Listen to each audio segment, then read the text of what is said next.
Mark and Paulette here, the two travelers in Mexico, and today we are going to talk to you about the very real problem of street dogs in Mexico. Now, this is something very near and dear to Paulette's heart, and so I'm going to let her do most of the talking, I think. Okay. So, in different places in Mexico, you're going to find it more prevalent of seeing street dogs, I think. And right now, it escapes me exactly where because we've traveled so many different places. And other places not so prevalent. And in the area where Mark and I live, there's a community here where we have several, well, probably more than several. We have a lot of street dogs, I guess you could say, right? Yeah. When you say that. Yeah. And there's a lady that's pretty much in charge of overseeing the street dogs' care, like, getting the dog food, water. Getting them to the vet, getting them spayed and neutered if need be. Right, exactly. I would say that the street dogs in our community are actually pretty well cared for because we put out food for them, and a lot of people put out food and water for them. Right, and they're pretty good dogs. I mean, a lot of them are skittish where they won't come up to you. Some of them will come up to you, like Fred around the corner. Yeah. I name all the dogs here. All the males are what? Fred. All the females are? Fiona. So, and there's, oh gosh, I don't even know how many street dogs. There's an area where a lot of the street dogs kind of live, where there's no houses and stuff like that. It's like this field area, right? Yeah. And a lot of the dogs live in that area. There are some dogs that live in the community, males, females, neutered, not neutered. But this lady does her best to get them the care that they need. And like Mark says, get them spayed or neutered so that more puppies don't come into the situation. Right. And I try to help out when I can. And We have volunteered to take on some of these dogs because after they've gotten out of the vet, they need, well, Paulette, they need to be basically kind of quarantined for like 10 days or so, Right. so that they don't have any issues. well, I think when the females get spayed, I think they can, the males are still really attracted to them. And Yeah. I think there's a possibility that their wounds could open, Yeah. or maybe they could, I don't know exactly the reason why. I'm not a vet, but I know that they need to be kept off the streets for at least 10 days during the healing process and away from other dogs. Right. But I will say that the street dogs in this area are very fortunate because we see a lot of street dogs that are just literally skin and bone. And that's the truly sad thing. Not here so much.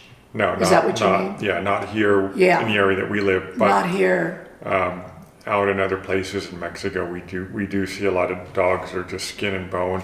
A lot of them recently have also had puppies, and so there's that issue too. Remember, I used to do this thing with Mark when we were driving down a highway, whether it was, I don't know, 15 or something in Mexico, and I would see a street dog, and I would pull my car over, no warning too much. Well, I did. I would tell Mark, oh, I'm going to pull over, and if I had some water in the car, We give them the water. I would give him the water. I would give him whatever food that I did have in the car. So not many people know this, but one of Paulette's passions is feeding homeless and hungry dogs.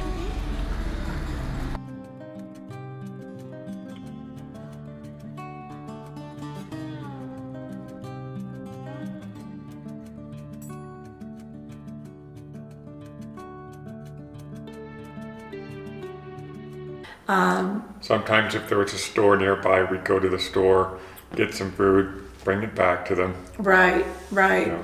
But it's just a passion that I have because for me, you know, babies, children, dogs, it's very high on my list. And anyhow, that's kind of what we're going to talk about more in detail. And in our area where we live, I would say the street dogs here are really not mean. I mean, they're not No. vicious. Yeah, they're people friendly. Well, maybe Most of them. not people friendly, but they're not vicious. Like Yeah. some may come up to you. I have my regular ones that I named. I know where they're at, and they're pretty friendly. They'll come up to me. I'll call them, you know, and they'll come over to where I am, or I'll go over to where they are. Kind of a situation. There are some that, you know, you have to understand. They've been on the streets for, oh my God, I don't know how long, Yeah. years. And that's You know. that's just the life that they're used to. I mean, we took on one dog, and he basically escaped. She basically escaped. Some, you know, street dogs, they just enjoy being street dogs sometimes, and they don't want to be. Right. They want to get back to their pack or their Yeah. herd. Yeah, Or whatever, and not that they're a vicious herd, like I mean, you know, like I'm trying to tell you what it is that, you know, there's like maybe 4 or 5 of them that hang out together, maybe, you know, 3, something like that, where they kind of just hang out together. They kind of watch each other's back, watch out, you know, just protect each other, I guess. yeah, But I've never seen any dog fights break out or anything No. like that. I mean, I've been real fortunate not to see something like that, because that would just send me over the top. Seeing a dog fight, I would want to get involved, and you're not supposed to, and yeah. that would just be ugly and horrible. But anyhow, yeah, like Mark was saying, we did have this one street dog that had been spayed, and they brought her here, and she escaped. She Yeah. escaped through my fencing. Unbelievable. I would have never thought in a million years Yeah. she could have escaped in the narrowness of my fence. Yeah, she went through an area that was probably that wide. narrower, yeah. Narrower than that even. Yeah, about like that, which is unbelievable because she was wider than that. Yeah, But when I had her, I only had her like for day and a a half. day and a half, yeah. And she ended up going through my gate and running off.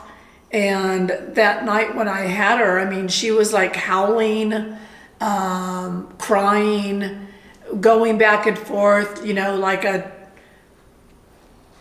trying to find a way to escape. Yeah, Just like you would just see pacing. in a zoo, a caged animal just pacing back and Right. forth, looking for a way to escape. Right, and that's exactly what she was doing. And I had her in my back patio too, and I have a bunch of plants back there, right?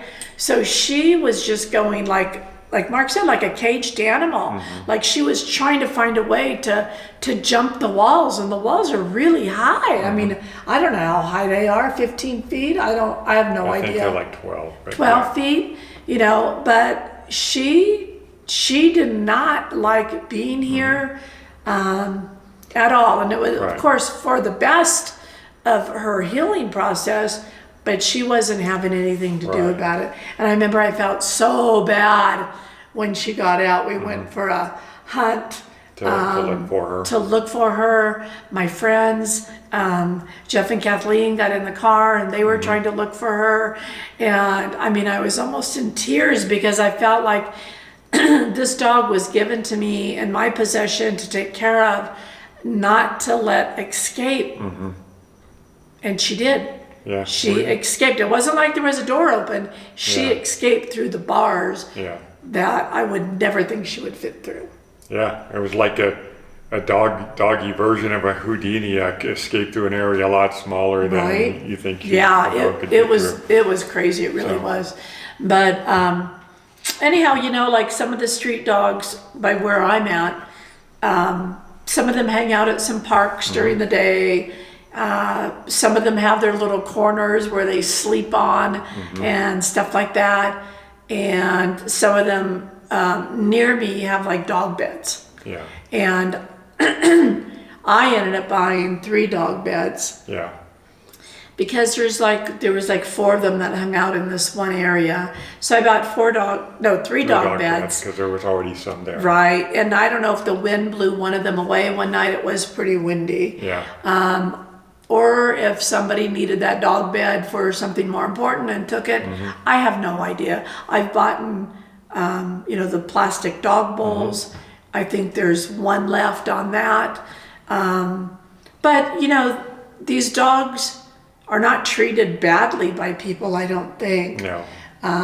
We've seen some bad treatment of dogs when we were in Ecuador. Yeah. And that was really difficult to swallow, really difficult. And, in Mexico too, people still do put their dogs up on the roof as their guard dog, I guess. Yeah. And I hate seeing that too.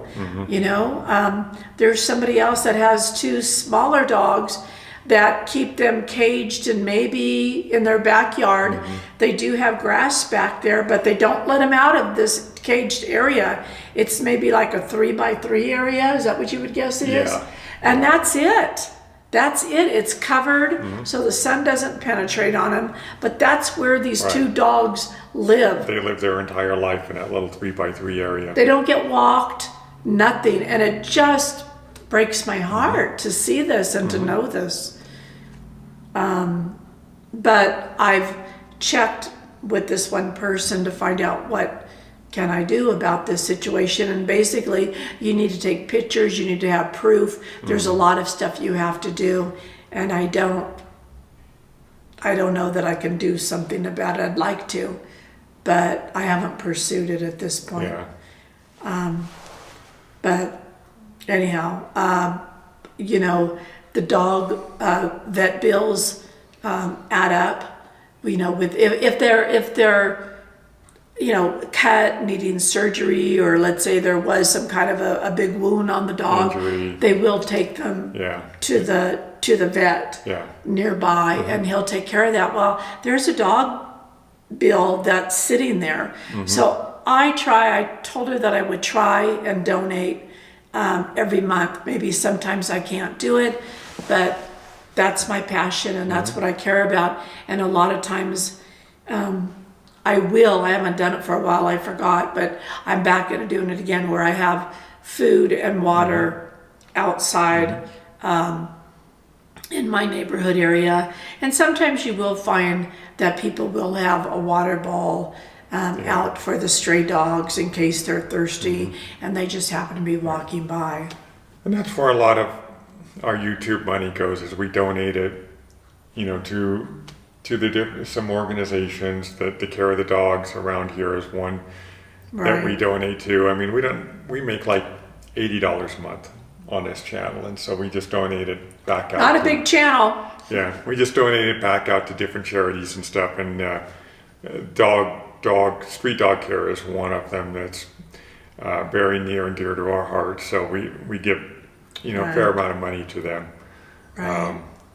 And we feel like we're very blessed to be able to do that, and give back to the community in some way. Right. So. Yeah, and I started today doing my litter pickup again. Yeah. That's another thing in the park area. Right. Not necessarily related to dogs. No, not necessarily. Just trying to make our stuff. Community look good. Not that there's a lot of litter, but a lot of times when the guys are working on building a home or whatever, like they leave their bottles around, or sometimes by parks, you'll see beer bottles, beer caps, some garbage that is blown over there or whatever. And so I just, try to make it look a little bit nicer in our area, in the park areas when I'm walking.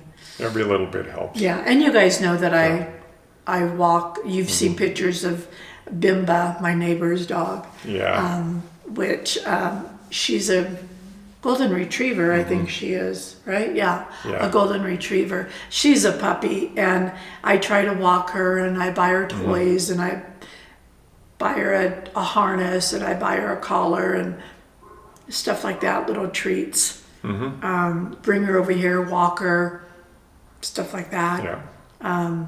But just recently, 4 days ago now, I think today is day 4, Yeah. we got another call about a dog and asked if I could go ahead and take it. Well, it was like that evening I got the call, and that evening that dog came to me. And I don't think it's a dog that's been living on the street. No, she is very domesticated. Very well behaved. The first night she was here, she slept outside. I put an extra dog bed that I have here for the dogs that come here. Anyhow, so I put the bed out there for her. There is a dog house that they did lend me. And she stayed out there for the night. The next night, we let her stay inside. Yeah. She slept inside in the living room area, and she was fine. There was no problems. No, I mean, she didn't even have, the first night that she stayed out on the front, there was no dog poop, no urine, nothing. And so I've been walking her, and that's where she does her business. But that's why I'm thinking she's got to have been somebody's animal. Yeah. You know, I can't imagine that somebody would have gotten rid of her. And what happened was they took her in to get her spayed. Well, when the doctor did the surgery, they found out she had already been spayed. So they just sewed her back up, brought her to me to keep here, and that's where she is now. I asked where they found her because I really think she's a really good dog. Her disposition is very good, very sweet, very mellow. She's an older dog. She's an older dog. She's got some white right here, and it could be anywhere between 5, 7 years old, possibly 10 years old. I don't know. But anyhow, and she's got some like dried skin, like little dandruff. So I'm going to have to look on what to do on that situation because I'm not real sure. But she's real good. You walk her, she does her business. She hasn't had any accidents in the house. Day 3, we let her stay in our bedroom with the dog bed.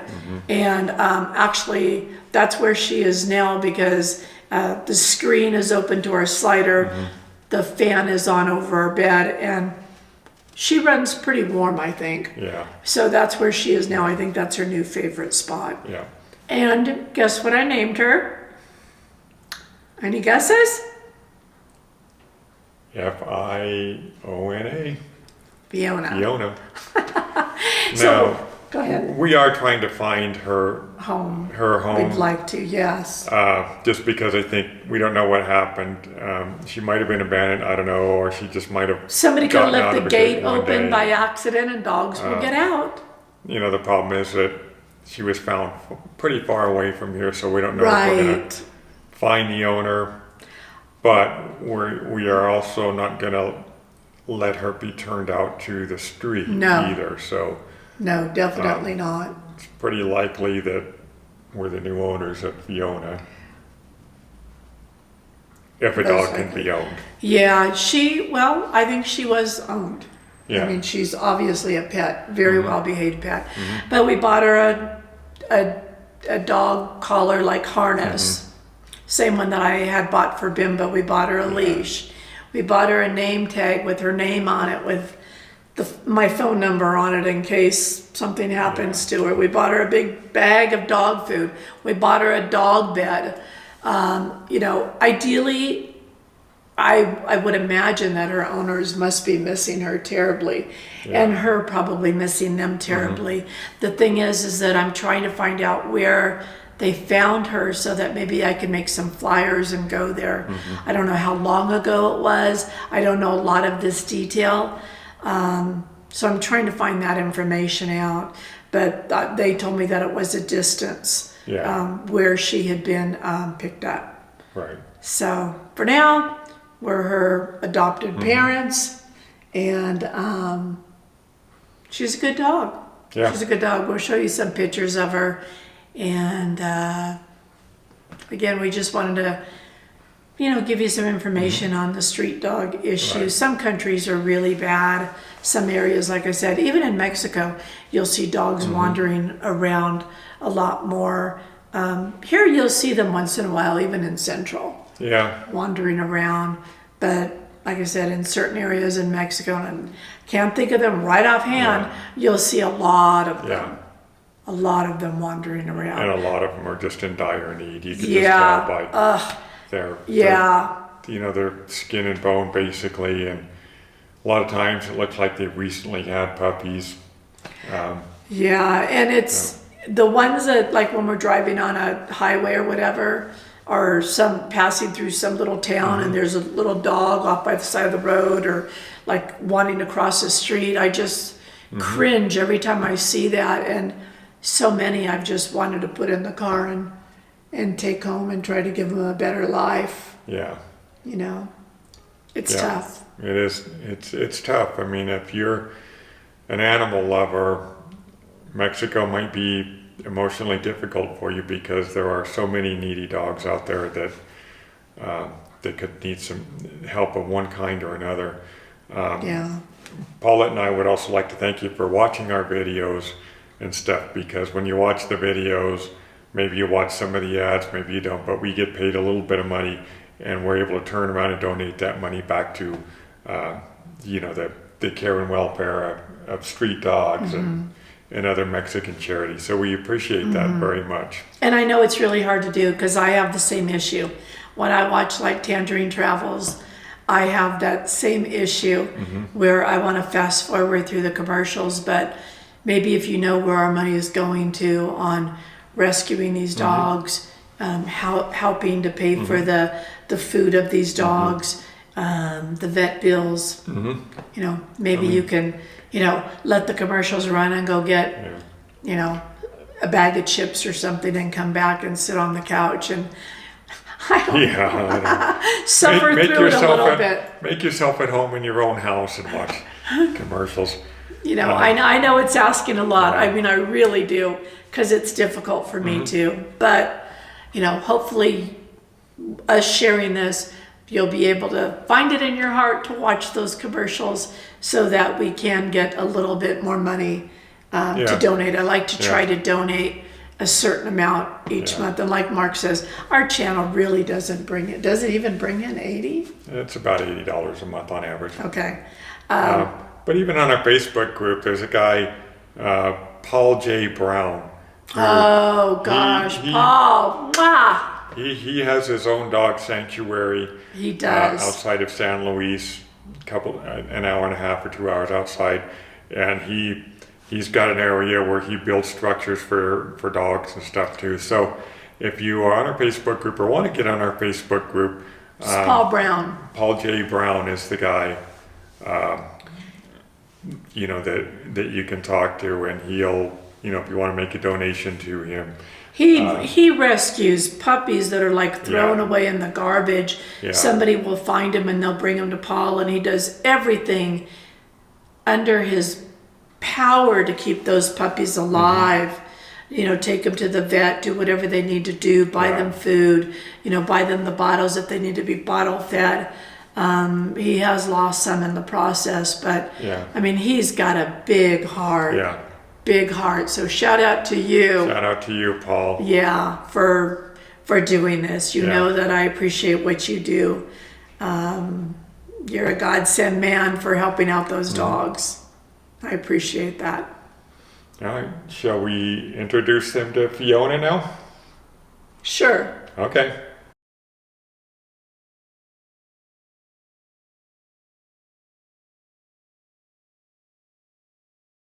This is Fiona. She is like a black lab, we believe. Just a really sweet dog, pleasant disposition. And she's currently laying in her favorite spot in our house. Hi, baby But girl. we've just been amazed by her. We take her on a walk on the streets. Dogs bark at her. She doesn't bark back or anything. She just pretends like they don't exist. Yeah, she's not really going. good at that. So, But she does have a skin condition, and I don't know if you guys know what to do for dry skin for dogs, that would be great because it's like dandruff Yeah. on her. I've bathed her once already since I've had her. I was told that the vet also bathed her, but I don't know exactly what to do, if there's something I can put on it. Like I said, I'll do some research too, but if you have any luck in that area, we would appreciate it if you leave a comment below. And again, this is the last thing we were expecting to do, huh, Yeah. Fiona? This was the last thing we were expecting to do was to... Well, this is probably the last thing Fiona was expecting too. Yeah. But I think she's really content. She's very happy. But yeah, I didn't think that we were going to be adopting a doggy that needed a home, but we are. We are. The other day, actually, I had one of the street dogs, on my Facebook page, on the travel page, had a chain around its neck. It came over the first time I tried to get it off. I couldn't. Beautiful brindle dog. And came back again. I finally got the chain off the second time. The other night, Wednesday, a few nights ago, 4 nights ago, she ended up coming back again. I fed her 3 bowls the first time, fed her again, water, all that stuff. And so then she left after she ate her food or whatever. Then there was a little kitten that showed up. Well, not a little kitten, but probably a cat about that size, that showed up at my gate also after I got through feeding this dog. So I don't have any cat food, so I opened up a can of tuna, took it out to her with some water, fed her, and then I get the call about taking this one. So, Fiona, are you happy, girl? Huh? Yes, you are. So that's kind of the situation with us and being adopted parents to Fiona. Huh, Fiona? Huh, pretty girl? Huh, pretty girl? Huh? Yeah. So, as always, hi, baby girl. Oh, big stretch. So, as always, from the 2 travelers in Mexico, you want to blow a kiss, Fiona? Go like this. Look. What she did. Bye, guys. Bye.